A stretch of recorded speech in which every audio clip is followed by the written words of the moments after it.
Hello, ladies and gentlemen. Welcome to Film Prods for myself, Matt, and my co-host Tyler. Hello. Provide a completely unprofessional, 100% biased opinion of the movies of today, tomorrow, and yesteryear.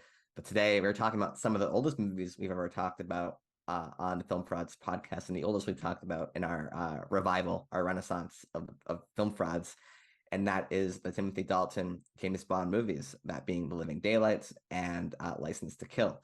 And I was going to propose this idea to talk about these movies because I've been a lifelong Bond fan, but only recently did I actually start watching the Timothy Dalton movies. And it started with Living Daylights, which I watched a couple months ago, and I really, really enjoyed. And I wanted to dive more into Timothy Dalton's role as Bond, like some of the background around it, like behind the scenes, and also the films themselves. And so here we are. I rewatched Living Daylights and watched License to Kill for the first time, and Tyler had never watched either of those movies. This is both his first times watching both films. But before we specifically get into Timothy Dalton's Bond movies, I just want to talk about James Bond as a whole. So Tyler, what's your history with the Bond movie franchise? I I don't really it's weird because when you suggested you're like, hey, let's do the Timothy Dalton Bond movies. I was like, Mm. I don't know who that is. You're like, I don't really I've heard of Timothy Dalton. I kind of know there's weird Bond who kind of falls into like two movies in the 80s. And I just had never I didn't know about his movies at all. I didn't really, to be frank, care about them. And I think this makes a pretty good juxtaposition. You are a lifelong Bond fan, and I Yeah. really don't care for Bond movies that much, with the rare exceptions. The Bond relationship is interesting because we're children of like the late 90s, like mid to late 90s kind of. Yeah. And we grew up with Daniel Craig as Bond. I have weirdly seen all of Daniel Craig's Bond movies in theaters, stemming from even Casino Royale. I was 8. I remember nothing of it. I remember very vividly the poisoning sequence from Casino Royale, because that was kind of like freaked me out when I was 8. I saw then Quantum of Solace in theaters. I did not like it.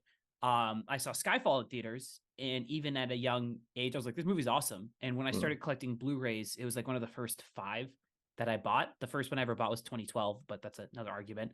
I saw Spectre in theaters. At the time, I did not like Spectre, and then I saw No Time to Die in theaters because it was kind of the post-COVID, and I kind of got caught up in like the swell and the spectacle of it. And on a rewatch, I didn't like it as much. Um, but my relationship with Bond is really kind of ends there.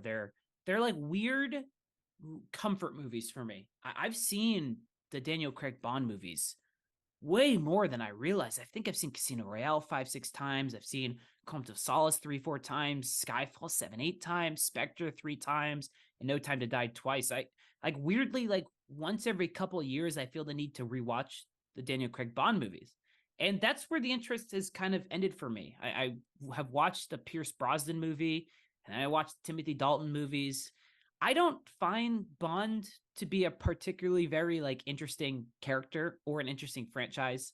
I don't really find the tropes that funny or engaging or very interesting.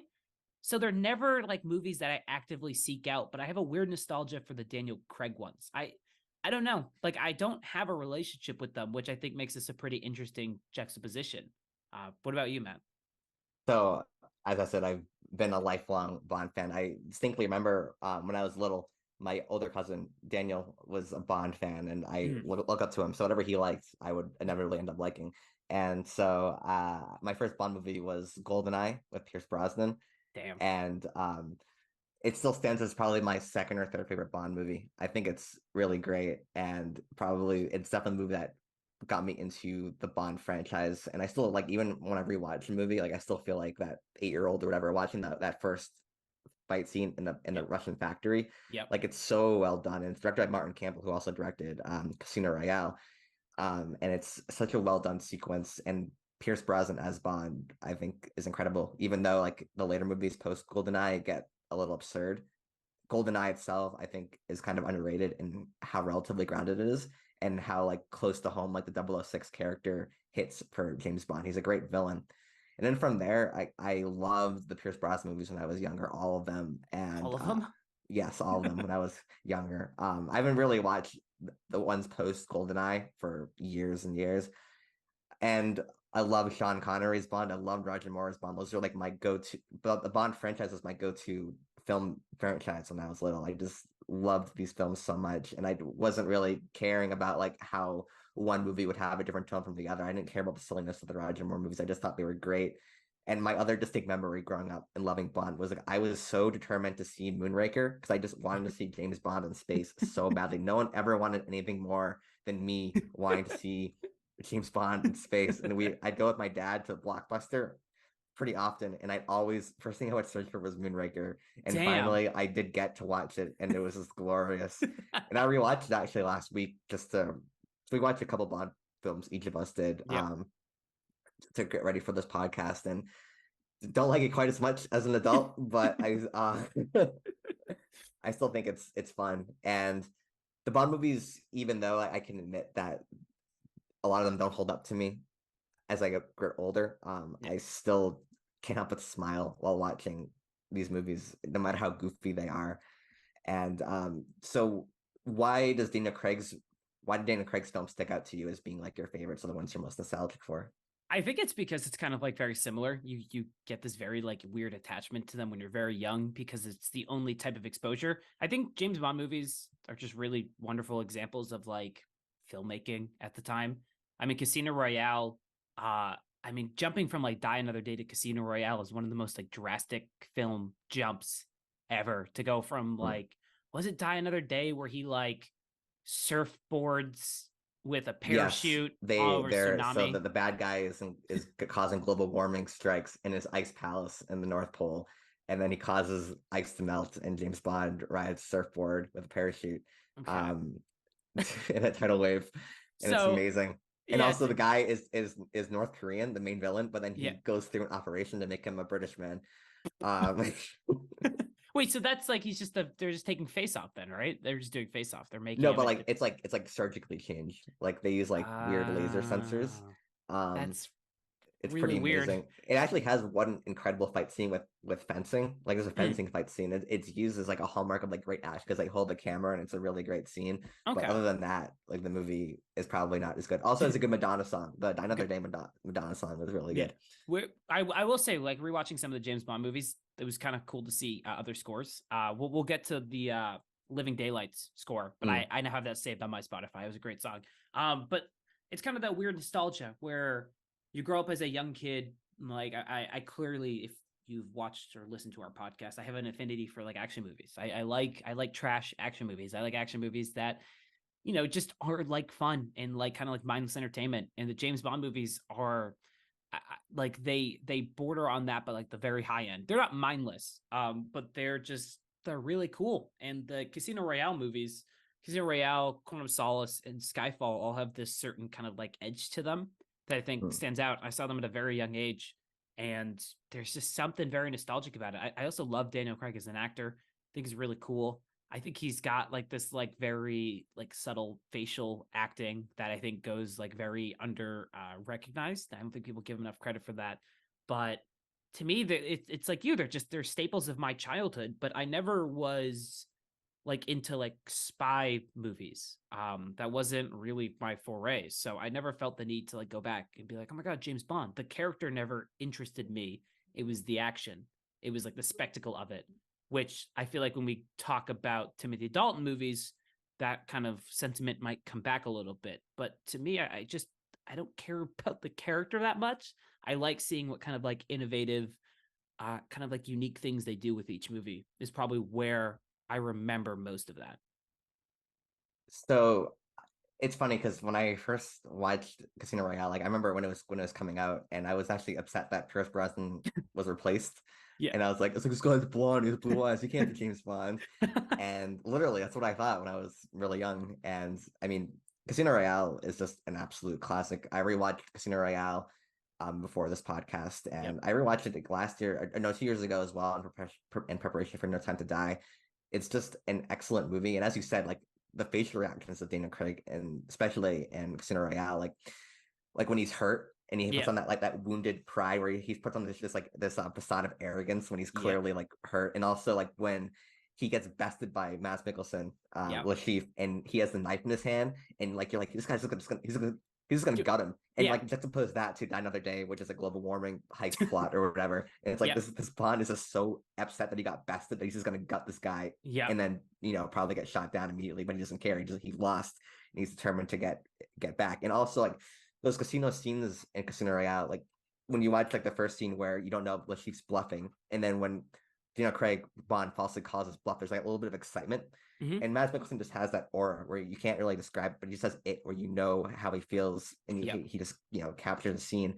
And also and then when he loses, like when Bond calls his bluff correctly in the second time, and he gets kind of like bloated a little bit because he knows he's screwed. And it's a testament when your gambling scenes are as exciting, if not more exciting, than your actual action scenes. And it's because Casino Royale is a great movie. And I rewatched for this video. I watched Quantum of Solace first, and then went back to Casino Royale. Why'd you do that? I'm glad I did, because if I had done that, I would have ranked Quantum of Solace even lower. The movie is so bad; it's impossible to comprehend. You don't like, okay, so I want to ask you that. What made you watch, because we have Letterboxd, we're Letterboxd snobs. What made you want to watch Quantum of Solace before? Why was that? Why were you like, just because I haven't seen it for a while, and I just wanted to watch it before, because it's a shorter movie than Casino Royale. So I think I just was up and I wanted to knock off a Bond movie for the podcast, and so I just went for Quantum of Solace because it was shorter. And do you know what happened? It's like with the that directing movie? is so insanely bad. Like I say in my Letterboxd, you feel like they're teleporting through rooms during the fight scenes because there's no establishment that they're even moving. Do you know do you know the story of that movie? Well, one, and writer's strike, right? The writer's strike, yeah. And there's literally Daniel Craig in interviews. He's like, we didn't have a script, and I was just improvising lines about what I thought James Bond would be. It's fucking insane.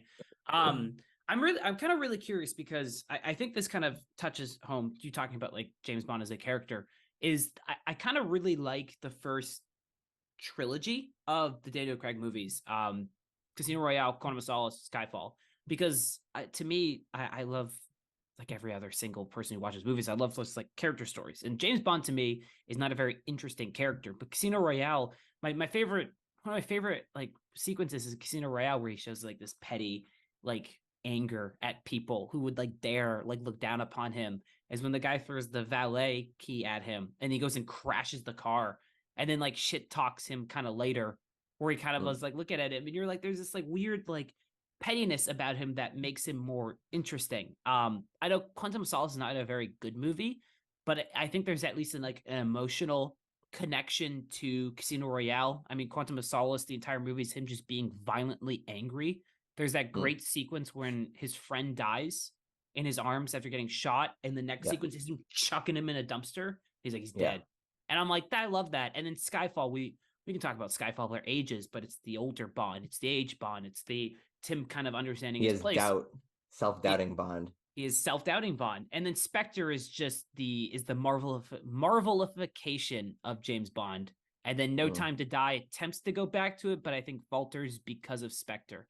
But I think when we inevitably talk about the older James Bond movies, I think this is where, and you have no idea, I have secretly hid my thoughts on the Timothy Dalton movies just to create this interesting element. A little bit of power over me. I know, just a tiny bit. I need that after years rush to his head. When I logged in, I didn't put a rating. You texted me. You're like, "Where's your rating?" I'm like, "I never know." This is definitely like a fault I find in other Bond movies. Is I kind of just don't find his character that interesting, and I think it's probably why I've gravitated towards the Daniel Craig movies. And I'm very curious to see what they do post Daniel Craig, if they continue this more character-driven, like almost like syndicated Bond story, rather than maybe they harken back to the older like James Bond stuff, where it's kind of like villain of the week, where each movie's a little bit different. I know the correct me if I'm wrong, the Sean Connery ones with like the Blofeld and the Eye, he's a recurring villain. Yes. I don't know if the movies like each guy, like the Timothy Dalton movies are not syndicated. Like each one is their own standalone movie. Yes, they're standalone. Sean Connery's kind of standalone. Yep. And then interestingly enough, the Roger Moore movies, Jaws, who's the main henchman in The Spy Who Loved Me, continues on to be the main henchman in Moonraker. Okay. That's like the only syndicated aspects. What about Pierce Brosnan? No, there's nothing really syndicated about the Brosnan movies, except for like, Yeah, M and Q yeah, all that's reappear.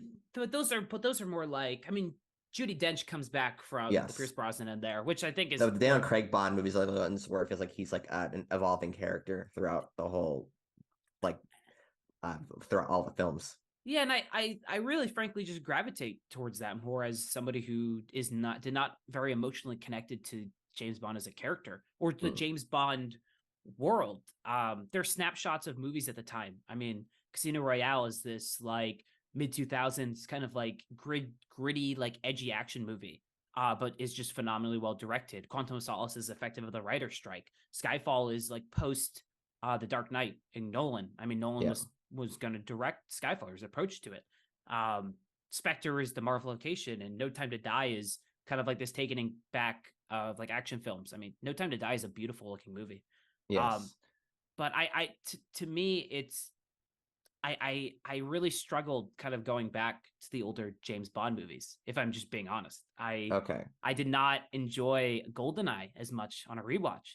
Uh, and I guess we'll eventually talk about the Timothy Dalton ones more in detail too. So before we get into the Dalton movies, I just want to do a quick little Bond rundown. Okay. What's your favorite and least favorite Bond movie? I think I want to clarify to the people listening, you have seen so many more Bond movies than I have. I have Mm. seen the Daniel Craig ones, I've seen the Timothy Dalton ones, and I've seen, I think, one Sean Connery one when I was younger. I don't remember which one it was. And I have seen GoldenEye. Least favorite, frankly, is probably Spectre Okay. because I actively You like you like Quantum of Solace more than Spectre. because to me, Quantum of Solace, as not good of a movie as it is a continuation of character. Spectre is we have to make it bigger and franchisier, and it's the result of like Marvel and Age of Ultron coming out, where it's these kind of like continuations, and you have to have overarching villains and stories, and it like really hampers it down. I know some people really ride or die for Spectre. I don't. I don't like it. Favorite, I gotta be honest, I kind of really stood by Skyfall for a long time, and while I think it's a better made movie, there is something about Casino Royale that every time I watch it, I like it just a little bit more, and I appreciate it a little bit more. And I rewatched it. I would say if we're gonna go bet for bet, it would probably be it'd probably be Casino Royale 1A, Skyfall 1B, and then we'd probably have to throw in Spectre. And maybe the Living Daylights um around that Okay. area. I did not like the Living Daylights, the little spoiler. Okay. What about you? What's your favorite and least favorite? Favorite is Skyfall. Pretty much Yeah. hands down. I think Skyfall is like the perfect combination of the more realistic Bond in Mm-hmm. Casino Royale and like the funnier Bond in GoldenEye, or like slightly more absurd Bond in GoldenEye. Yeah. And it's also just a brilliantly directed movie by Sam Mendes. Like the shot when they're in South Korea, I think when he's pursuing the hitman, Yeah. and all the lights, it's a dark room, and you get the lights from like outside casting Yeah. black silhouettes, and plus the main villain by Javier Bardem Is awesome. is just his scenes are incredible. I like him more as a villain than Lashif, I would say. Yeah. And even like That's it's fine. like has like the stupid like, oh, I want to be caught the whole time thing. I love it in this movie, Yeah. and specifically and the scene where he's running to go save M, and well, M is on trial. She's recounting that poem by Tennyson, Yeah. and while Harvey Bardem is going and pursuing her, like that sequence is masterfully done as well. It's written by John Logan, who's one of my favorite screenwriters too. Yeah. And so, with that said, I think we can go into the Timothy Dalton discussion if you're I ready. think you got to start it because I'm about to swing a sledgehammer to your Living Daylights. What do you so we All watched right, the Living so Daylights in License to Kill. yes. What did you So think? Timothy Dalton's time as Bond comes as an interesting point because this is after the Roger Moore movies. Mm-hmm. Roger Moore had been in the most Bond movies, and his movies, even when they were coming out, they are known for being very campy and more made for kids. Yep. So Living Daylights came out in 1987, and there's a quote from Timothy Dalton in 2022 with a Reader's Digest article, like right before No Time to Die came I out, think and I I read think this. it's I think I read this exact one too. I was looking up pretty Timothy telling. Dalton Yeah, I'll interviews. just read Yeah. it. Interestingly enough, we were trying to do what the Bond films have since become. They wanted it to be tougher, more real, and move away from the silliness. But when it came down to actually doing it, they didn't want to take the risk of it not working. they were a bit of a mishmash. What they did with the Daniel Craig ones was a terrific step. And so I would say that this is a pretty accurate description of the two movies of Living Daylights and of License to Kill. I License to like Kill, Living especially. Daylights. Yeah, I like Living Daylights a lot. It's the 1987 movie, and it follows Bond as he first rescues a Soviet Union general who is disbanding from the Soviet Union, and he has to save him, rescues him, and then somewhere along the lines, the Russian general's girlfriend gets involved, Yep. and they're basically trying to figure out what's going on with this Russian general because he's basically playing both sides. And I like this movie a lot. I think that I went in completely blind, not knowing anything about it when I first watched it, and, and to me, it represents like the funny Bond while also being somewhat grounded. It's not as grounded on my on my rewatch of the movie. There's definitely some silly parts of it, but Yep. when I watch a Bond movie, I like the globetrotting. I like the slightly more absurd plots, not completely silly like Roger Moore or Pierce Brosnan, but I think even though it's not as grounded as Skyfall or Casino Royale, I do think this movie is around that part for me. It's in like my top 5 Bond movies, I should say. So with that said, Tyler, bring the sledgehammer down. Matt, I will Venmo you $10 right now if you can tell me what the fucking bad guy's plot is in the Living Daylights, because I had to do extensive research to figure out. Okay. Just I'll Venmo you $10 if you can walk me through it right now, because So which I bad guy's plot? exactly. So the main bad guy, the guy who the girlfriend who is like he fake sets her up to assassinate him. I want to start off by saying what was his goal. And his plan was to fake a defection from Soviet Russia, but then Yes. actually not defect, to raise the prices of something to then sell it. Yes?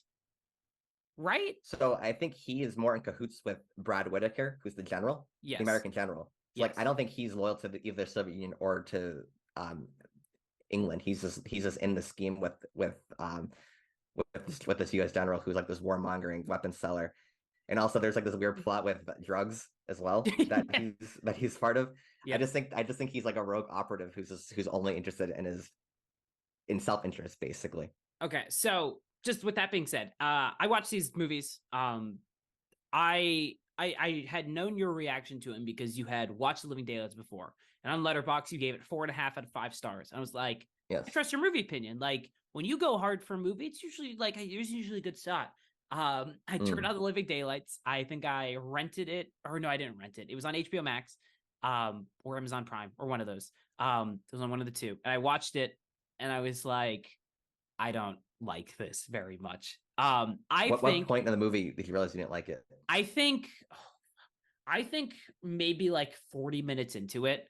I think Okay. after the snow, when the car is like driving and escaping people, and then like skis bust out, and then Yeah. they're like driving on ice. And I was Yep. like, because I had read, okay, so I'm going everywhere. I had read that Reader's Digest article before I watched these movies because I was very curious to see what Timothy Dalton's stance was on Bond, and the fact that he made those 2 Bonds, and they wanted him to make like sign on to like make 3 to 5 more, and he's like, Yes. fuck that, no Yeah. way am I doing that.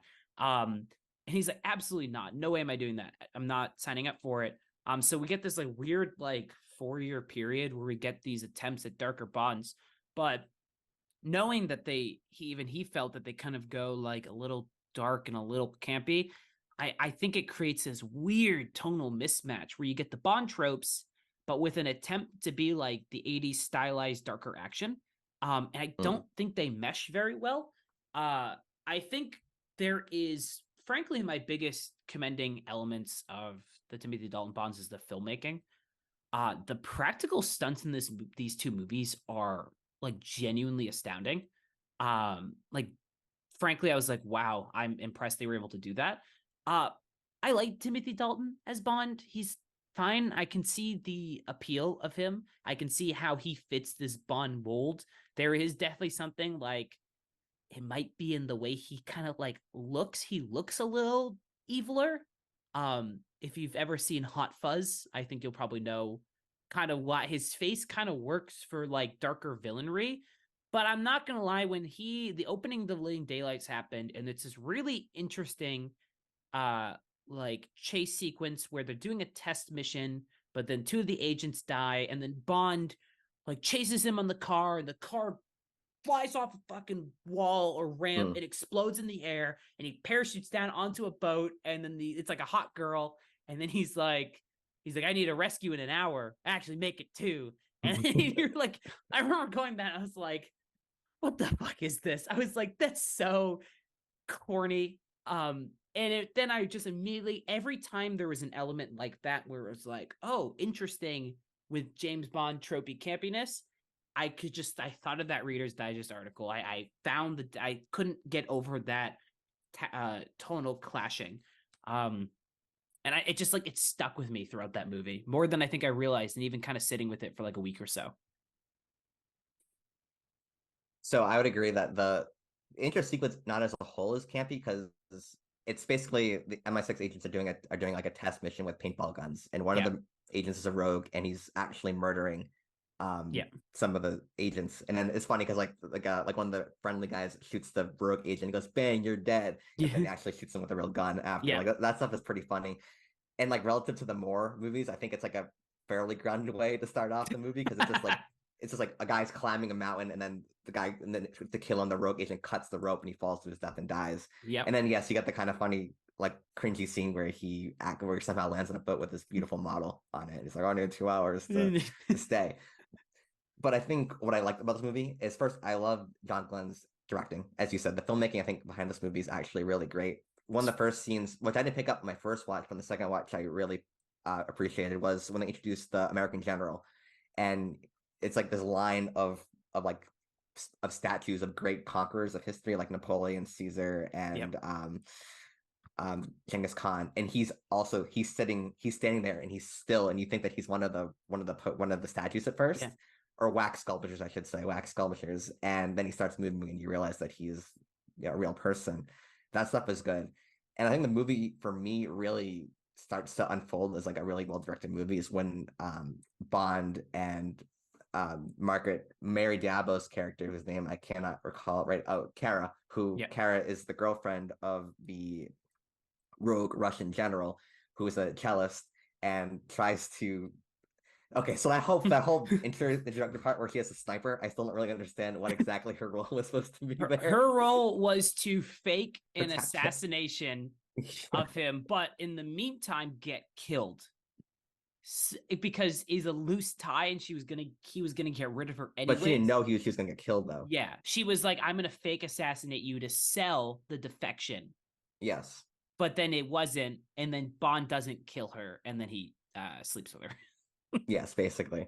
And I read Roger Ebert's review for this movie, and he said that he doesn't think that they had good chemistry together. I really liked their scenes together, but Kara and Bond, and I think like their relationship builds in a fairly natural way. And plus, like when you're in Austria, so they're in Vienna, and like that's kind of like when their relationship starts to spark. And so there's really these great shots early on, like in the daytime, there's like a festival going on. There's this huge panning shot of this festival, and then at night when they're at the carousel, when they're at the park or the theme park, and it's dark and like all these lights are on, and some of that I thought was really well done. And it's funny because there's a scene in Before Sunrise where this is gonna sound like a real weird comparison, but stick with me. It's actually gonna be really similar when I describe it. So they're on like the carousel thing. What's like the thing that like goes up? Merry-go-round. Not merry-go-round, Ferris wheel. Yeah, Ferris wheel. And so Bond and Kara on the Ferris wheel, and this is the first time they kiss is during this scene. And Before Sunrise, it also takes place in Vienna. And the first time the two characters kiss is on a Ferris wheel. Do you think Richard Linklater saw Living Daylights and he's like, I think he ripped off Living Daylights? Oh my God. Is there ever so Richard Linklater is a thief. Yes, Richard Linklater is a hack. He's a hack who steals the rather obscure box office The Living Daylights James Bond. Okay. Yeah, Living Daylights I think made a relatively decent amount of money. Both were fine. Both didn't make a Living Daylights. I mean, License to Kill is the lowest ever box office return for a Bond film. Yes. Wow, I did not know that. Okay, damn. Yeah. So those scenes I thought were great. Did you like the Vienna scenes? Do you think like the directing was I anything notable I at think all? like to me, I hate like I feel bad like talking about these movies a little bit because these just aren't inherently I just don't click with. I don't like you were like I really like the relationship and there's elements there. I think a lot of the stuff with these movies is that they do a lot of things and it's a multitude of different factors and I don't think any of them really clash well. I do think the filmmaking is at times like again like genuinely you're like it's really creative and really well done and I Mm, really enjoy what they're going for. But at the same time, it's being this attempt at a darker, grittier Bond. It's trying to establish an actual romance, and it's also being a typical James Bond movie. And with that typical James Bond movie and the romance comes these longer sections of relationship building that if you don't connect with is going to slog the movie down. And for me, it's like halfway. I do okay. like that sequence. I do think there are attempts, but I don't know if they all work for me. And when they don't work for me, you're kind of sitting there and you're like, the movie's like over 2 hours long and you're just kind of waiting for something to happen. And you're like, I don't really care about these two characters that much.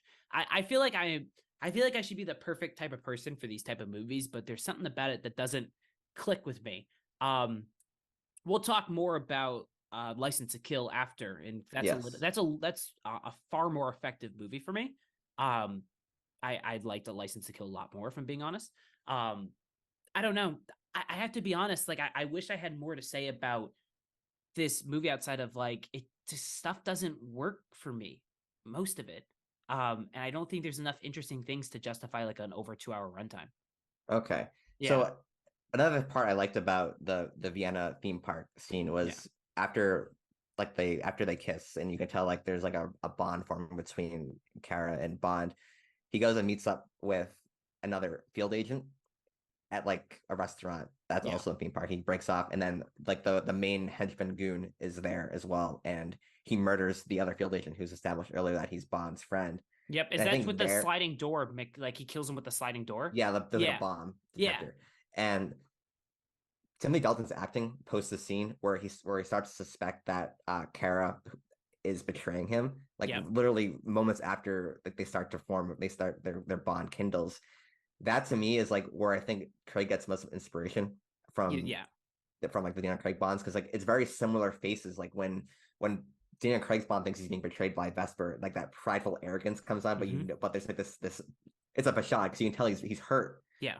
He feels betrayed and he feels like he's been bested that when Timothy Dalton completely turns off from her and Mm-hmm. Kara doesn't understand why, like that to me like is where like that cooler, colder Bond Yeah. shows. And there's definitely a context in what Timothy Dalton wants to do with Bond because in these scenes he feels like he's giving it his all, and then like when he has like a cheesy one liner, he kind of just like mumbles it and Yeah. isn't really committed to it. And again, the sparks like that where I'm like, man, this is like clearly what had inspired Craig, and this could have been an older version of Craig Bond Yeah. movies. And then later on, when he confronts Pushkin, who's played by Jonathan Rhys Davies, who everyone Really knows as good. Gimli from Lord of the Rings. Yeah, Yeah. Pushkin's basically That was Gimli in Lord of the Rings. That's who it is. yes, That yes, the wonder why he's so good. He's a great actor. I really like him. yes. And Bond confronts him. He's basically going to assassinate him Yep. because he's told to because the defector spot general says that he's evil, Mm-hmm. and but Bond respects him. So the weird movie's weirdly apolitical as well because it's not portraying the Soviets as being evil. Like Yeah. Bond has more respect for Pushkin than he does a lot of like his own Yeah. allies.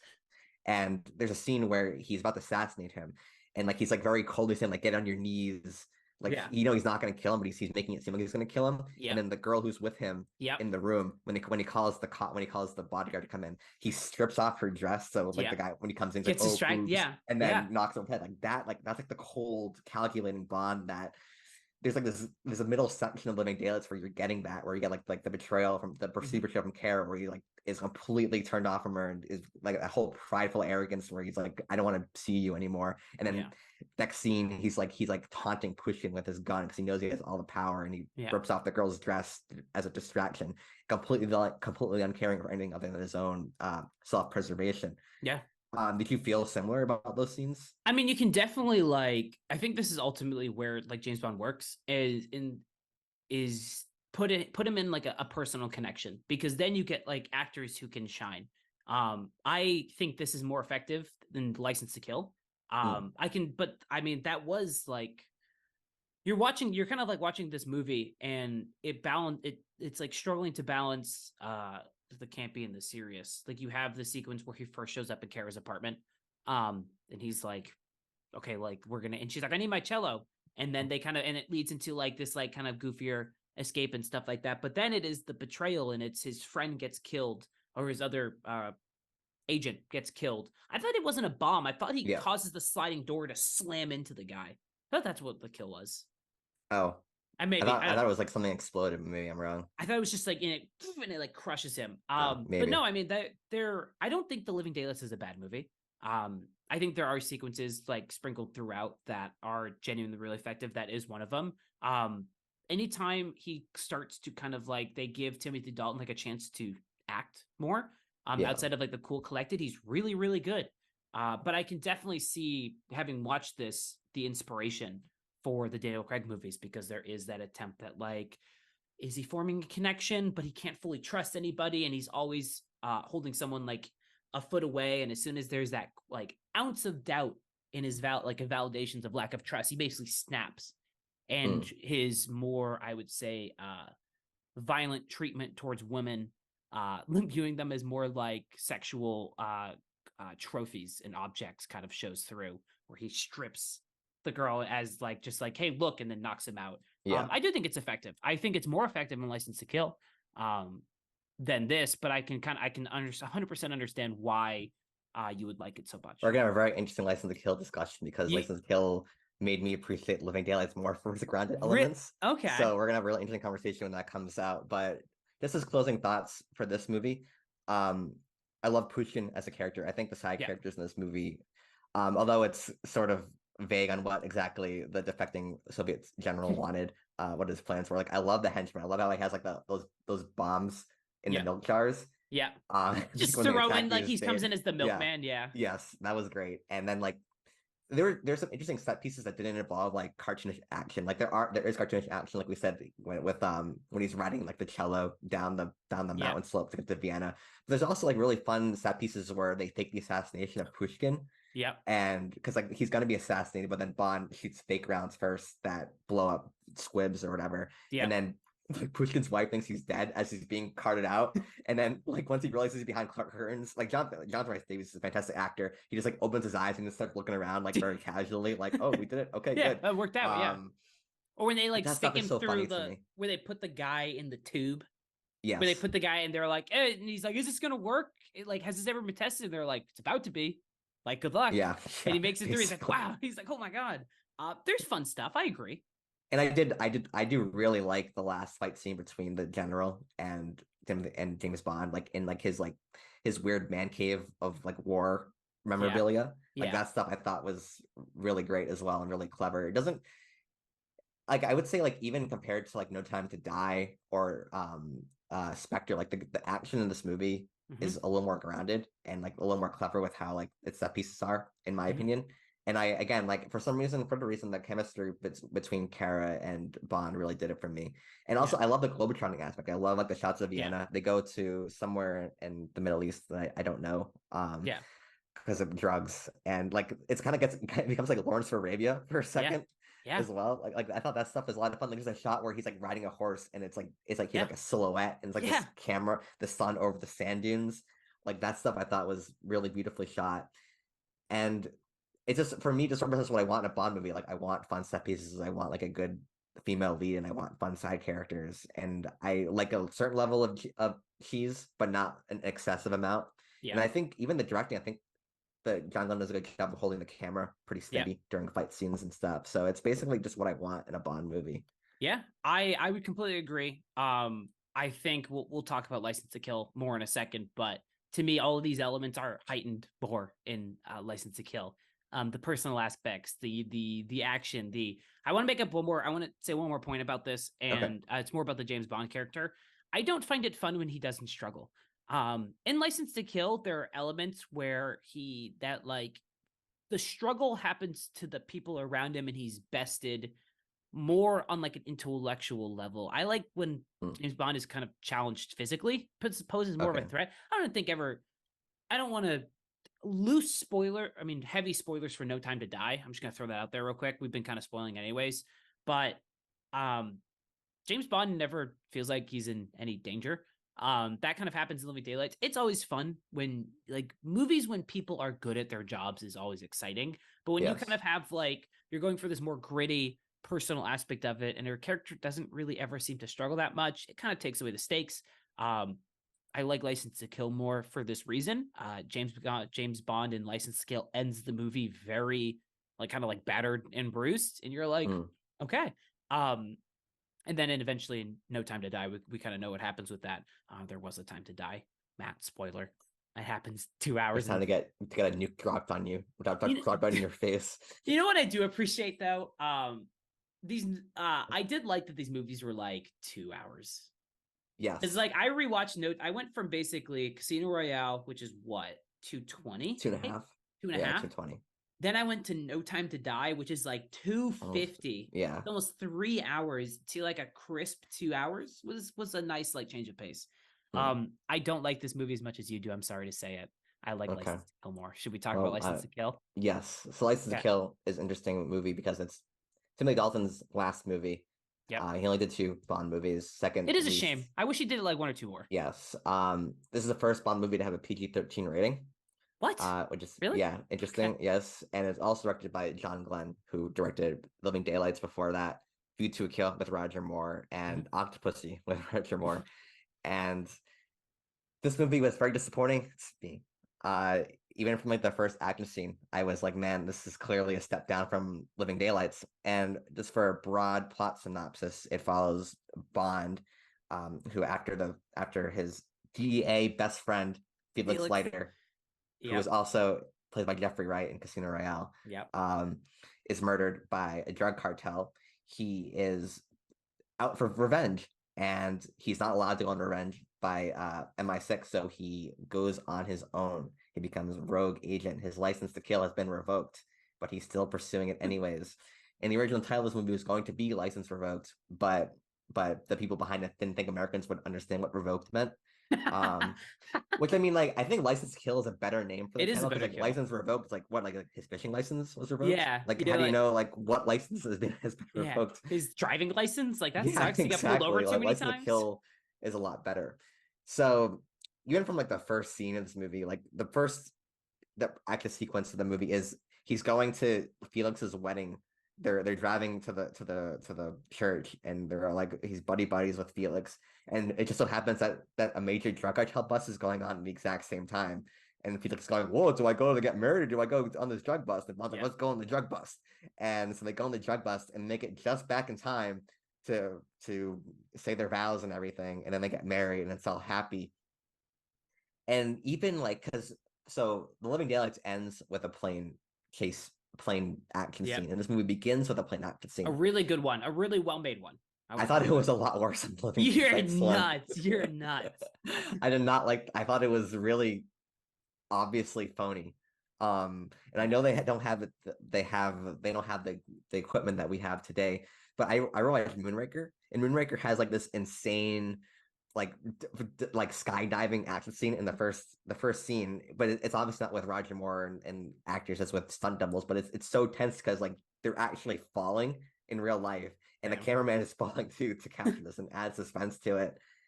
And here it feels so fake to me, and the whole thing that is happening on the wedding day of Felix, and they're having like this like buddy thing, even though we never see them interact in Living Daylights. I wanted to ask you that exact thing.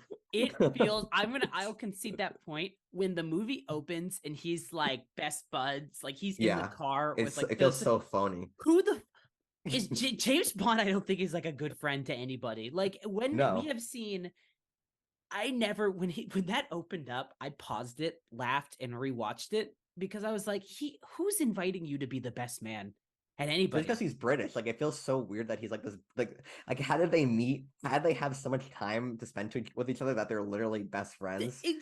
They're not. James Bond, I do not think is a good friend to anybody. I think that's the whole point of the character. Like I like his relationship with Pushkin because they have a professional respect for each other, and that's why it works for me. Like here, like seeing Bond, like, hey, best friend, hey, old chap. So like I'm weird.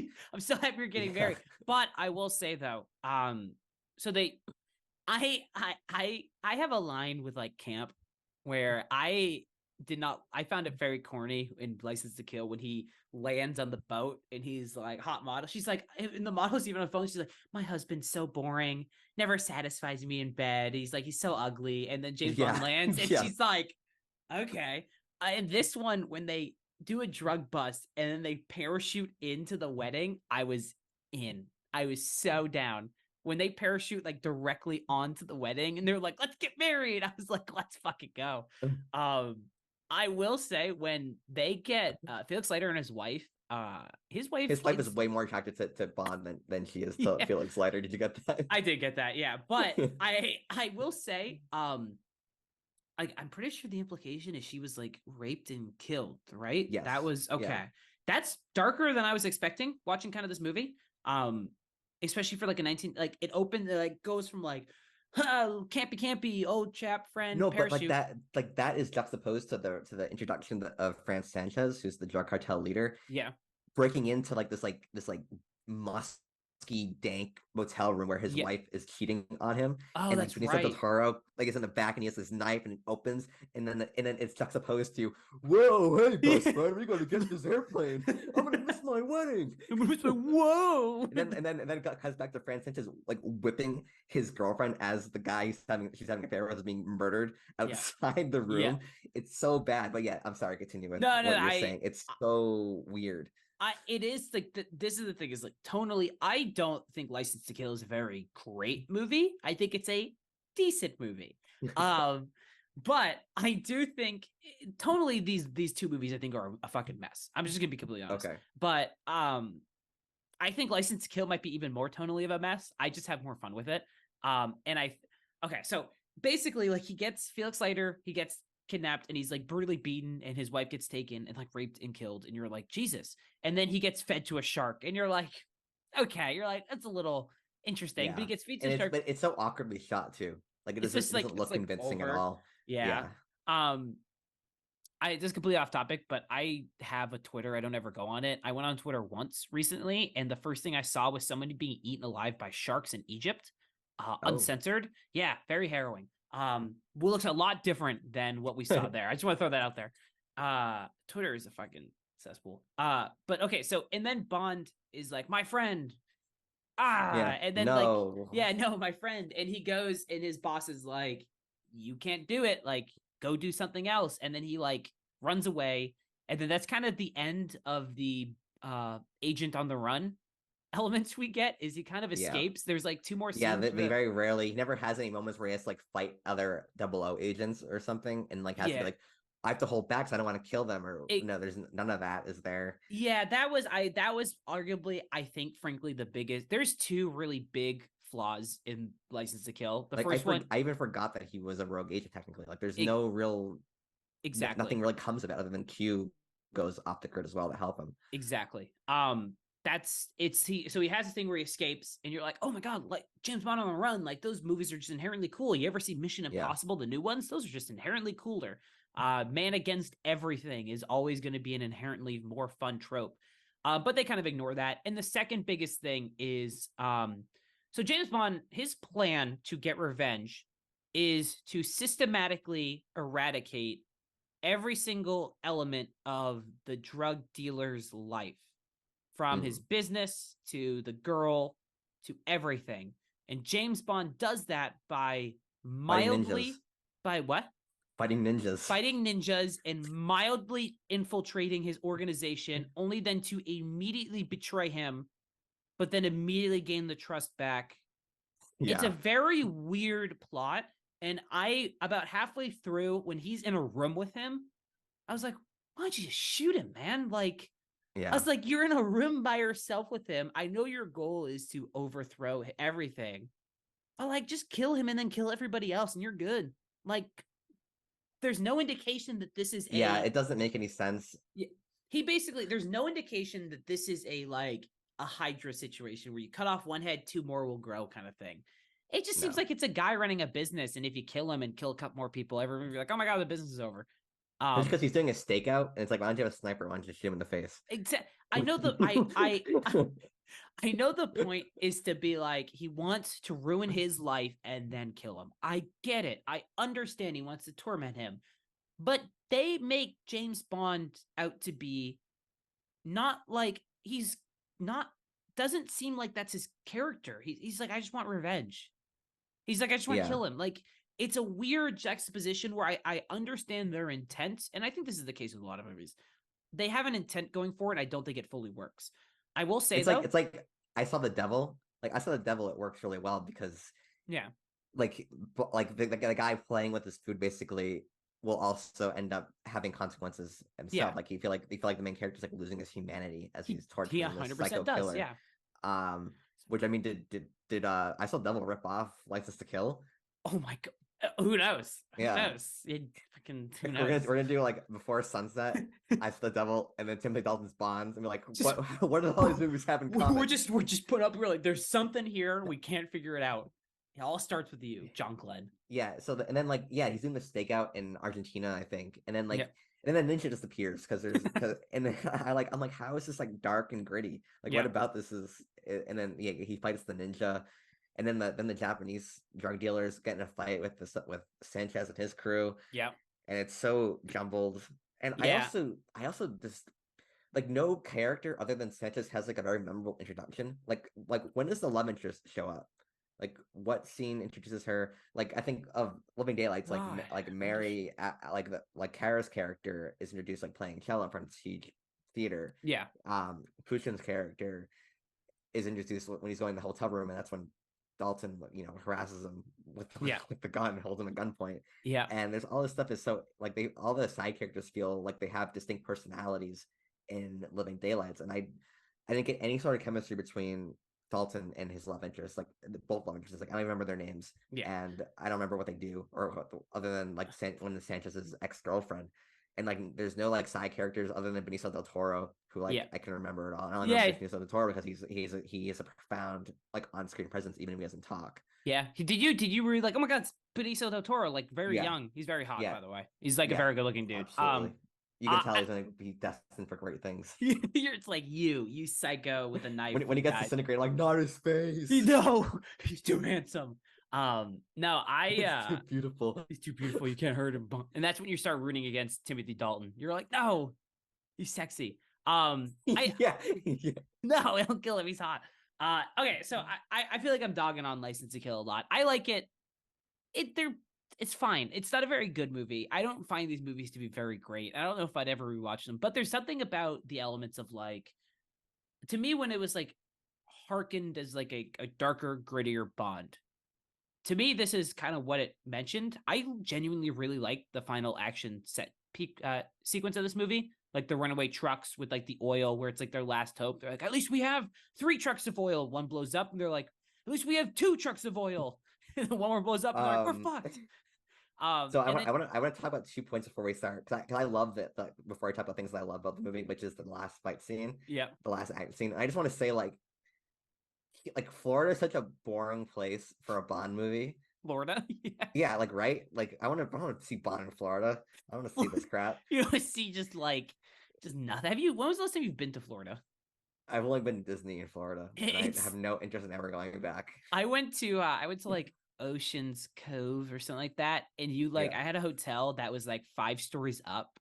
I live in LA, and it's very flat here, and I looked out at the hotel room, and it's just nothing. It's just around. It's like just needles.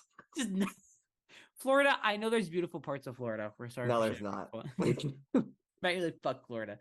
Yeah. Florida's it's so boring. And then like there's and then again with the discoherent tones. Like he goes to a bar to meet the love interest character, and like it has like this like kind of like weird seedy vibe to it, which I kind of liked. And then a goon tries to stab him with a swordfish prop, and he goes, "Whoa!" Like as the swordfish is coming to stab him. Yeah, and it's playing this cringy soft rock music during the fight scene, and again the tones like it feels like John Glenn wants one thing, and Timothy Dalton wants another thing, and the only time the two views become coherent is in that last sequence of the movie. Yeah, I do agree. I think anytime Bond snuck on like the ship, Especially when they kill the guy in like the deep pressure when his head Yeah. explodes. I'm like, okay, that makes sense why they gave it a PG-13 rating. I think to me these things are tonal messes. I think when the movie commits to a grittier tone, it hits its mark more than when License to Kill commits the grittier tone. And I think I've established myself enough of liking action shitty movies. And to me, this is just like License to Kill is like a Bond movie, just with like it's just like a decent action movie. The characters aren't memorable. Hmm. But the going on the run kind of is, except for the moments when he's like infiltrating, and it's like very boring. It's like very Yeah, it's boring. very slow. Yeah, It's not that interesting. So I guess we can talk about the last act sequence, which yeah. is That basically Sanchez leading Bond into his secret factory. Then all of a sudden it becomes like a Paul Verhoeven movie with his levels of violence and people yeah, dying in horrific ways. yeah, Um, and like this is like when I'm on board because basically he fights Benicio del Toro's character on a conveyor belt, and Benicio del Toro gets disintegrated basically, yeah. and it's insane. And then him and the love interest are running away, and then like one of those like machines with like the that lift things. The Um, excavator and thing. like the Yeah, one of the other bad guys is yeah, is like impaled on one of the rungs. yeah. And he goes, "Oh, he looks like he made the wrong turn or some crap." Like Timothy Dalton did not want to say that line, and he basically muddled it as low as possible because he did not want to say it. He's like, And then they get into a chase scene with trucks in the middle of the desert, and it's really amazing. it's Like really it's great. so well done. Yeah, it's like you're watching it and you're like, where the fuck was this? You're and Yes, maybe that's why because I mean we watched this, we tried to record this like timing didn't work out and stuff like yes. that. So I've seen this. Maybe that's why I like it a little bit more because that end sequence is I think the best sequence in any of the two Timothy Dalton movies. It's legitimately like phenomenal, like Mm. shockingly phenomenal. Stuff to the point where it's like Bond's getting like beat up, and I'm like, how the fuck are they making this? Kind of questions where like they must have put these stuntmen through hell. Yes.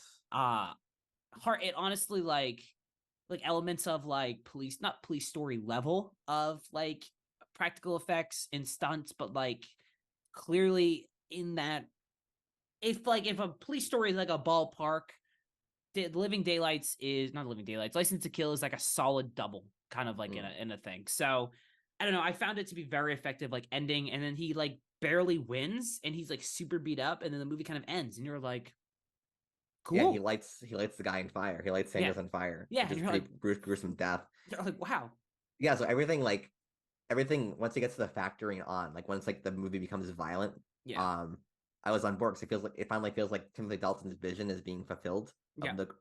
But yeah, everything leading up to it. It must have been a studio decision. I would imagine that urged him to make the some of the other scenes more campy. mm-hmm. But I just feel like the script from the scripts and just from like a thematic and tonal standpoint, I just feel like Living Daylights is more consistently good Yeah, than License to Kill. Like License to Kill has a really high peak yeah, at the end, but it doesn't really make up for the slog throughout most of it.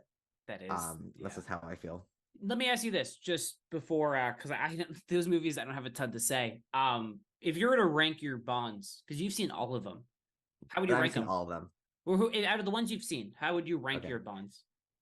that's gonna be tough because a lot of them I haven't seen since I was like in single digit ages.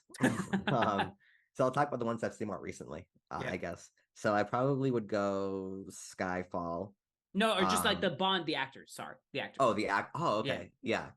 Um, hmm, Craig is probably number one. Craig Is it is is it hard? Like, is there an argument against Craig? I know it's people have different tastes. Connery. I'd say Connery is like the best argument against Craig, unless you like campy Bond, because Roger Moore is a great actor. Like his Mhm. acting is not bad. Like his movies, they're campy, but they're consistently campy. Mm. So like you can find fun. Like you might like the Roger Moore Bond because they're at least they're consistent Okay. with what they're doing, and he's a really good actor.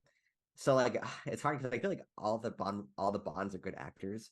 Um, just it kind of depends on the movies that they're in. So I'm kind of Yep. ranking them based on which Bonds movies do I like the most. Yeah. Um, so I'd probably go Craig, Brosnan, Connery, Dalton, Moore, and then Lazenby. I forgot But about that's George not even saying Lazenby. that he was only in one. He was He's only in uh On Her Majesty's Secret Service. okay. And like and again, I don't even dislike Roger Moore. I think he's a really great, really talented actor. Just like Yeah. his movies aren't really my uh taste, They're I not your should cup of say. tea. Okay. Yeah. No, that makes sense. In the grand scheme of things, would you how many would you rewatch these Timothy Dalton movies? I think that's my final So question I've for already you. rewatched Living Daylights, and I Yep. would rewatch it. I would definitely rewatch Living Daylights again. I think I could would rewatch scenes on YouTube of License to Kill, Yeah. like that, like the last sequences. But I don't see myself realistically rewatching anytime soon. But I would definitely rewatch Living Daylights for a third time, just not like immediately. Yeah. Okay. Awesome. I would probably only rewatch Living License to Kill. Just in Okay, terms of like I was like I just need something fun for like by the way, I looked it up. Living Daylights is hour 2 hours 10. License to Kill is 2 hours 13. So they know they have their time, perfect they time. rock Yeah. it. I do really wish though we had gotten I'd say like one more Dalton. So we could get this like nice So trilogy. the script for the third one, he's gonna fight like AI, like Okay, technology. Yeah, maybe it was not. gonna be kind of cringe. Maybe not. Um, yeah, I really like License to Kill. As I said, I like the Bond that balances the campy Yep. and the real. Even if it's totally inconsistent, I will probably still enjoy it if it as long as it has like good characters, Yeah. good love interest, interesting enough story, traveling through Europe. And all those things that I That's all. like. That's all you All need. it takes. So I'm able to, I can smile and laugh at scenes where he's riding a cello down a mountain in I mean, Germany. I found Like, that fun too. Like when yeah, he's just like, it was like, hey, hop on. He just puts a cello yeah. down. You're like, all Like I right. find that stuff to be fun. When he rides past the like the border, he's like, we have nothing to declare. Yes, Bye.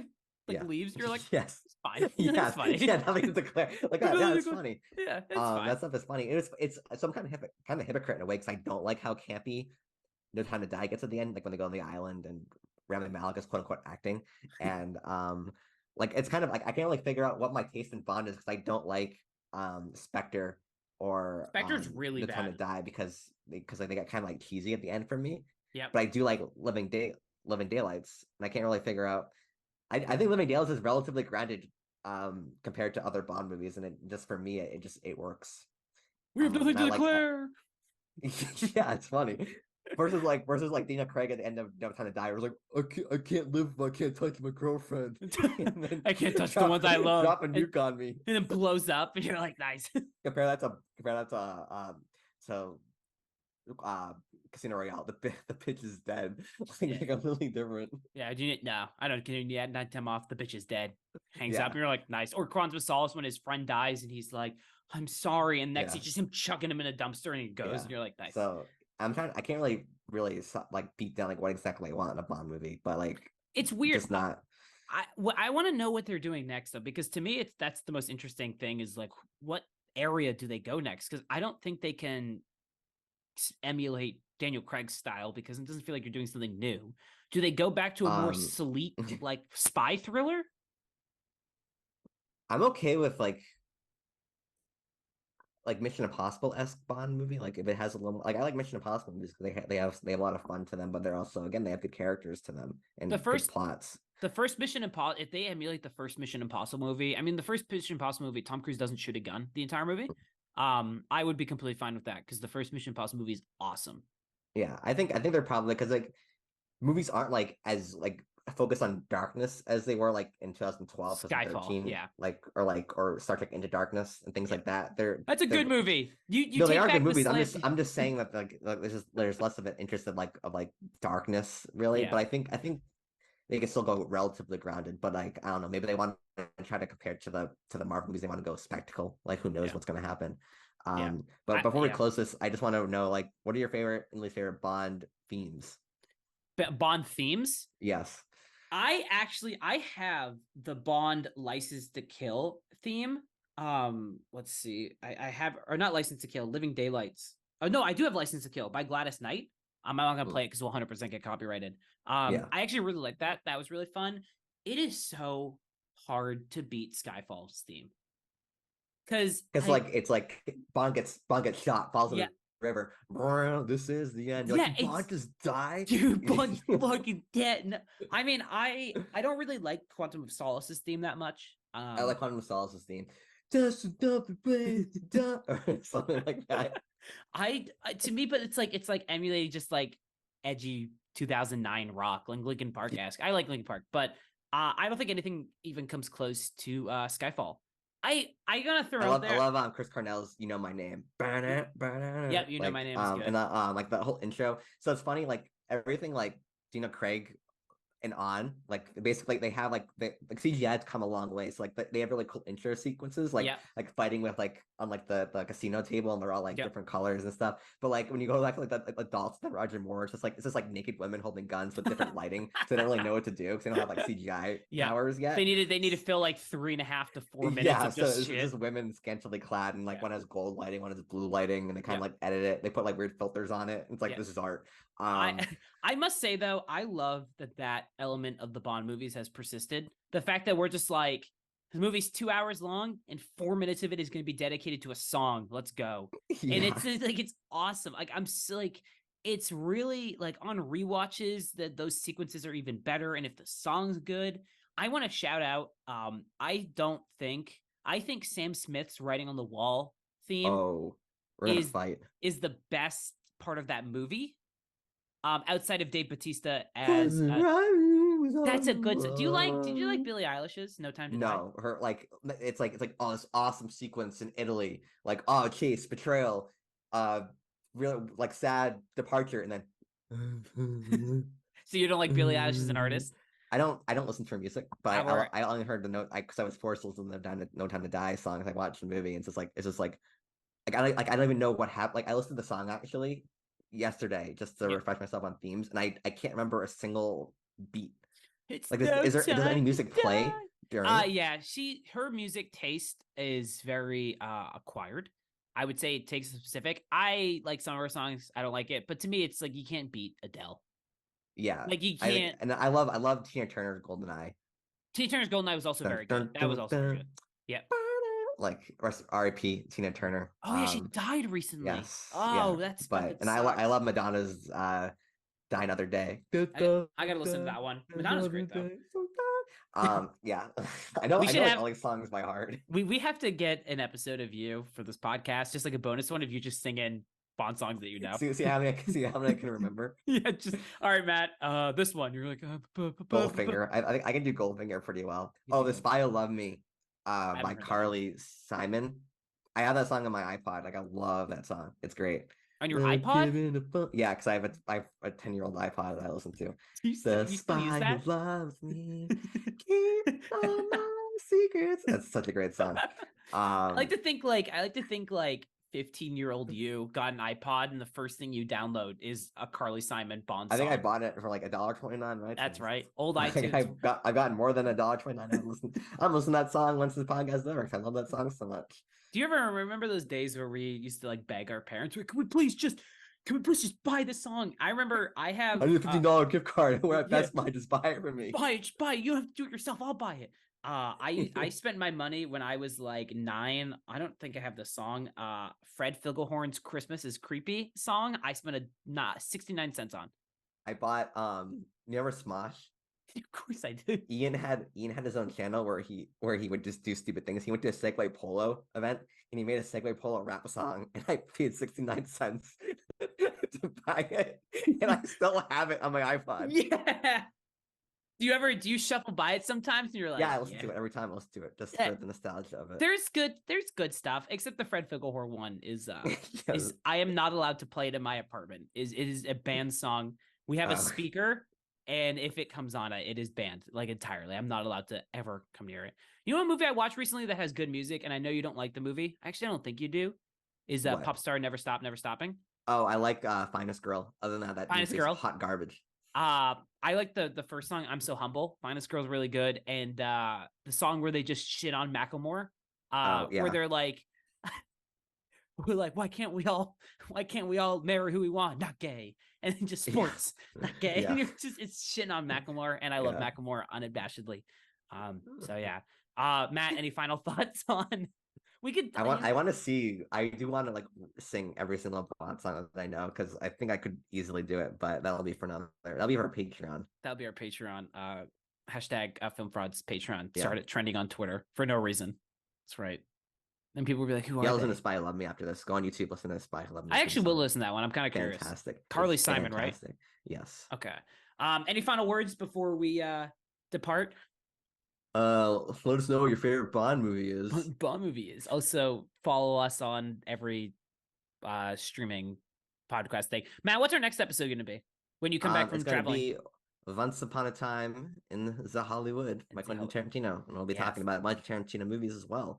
So Are we're you gonna see rewatching the if Tarantino? I'm rewatching all the Tarantino movies in I'm prep. not gonna watch all of them, but I rewatched Inglorious Bastards, I rewatched Hateful Eight, and I have like 30 minutes left of Reservoir Dogs.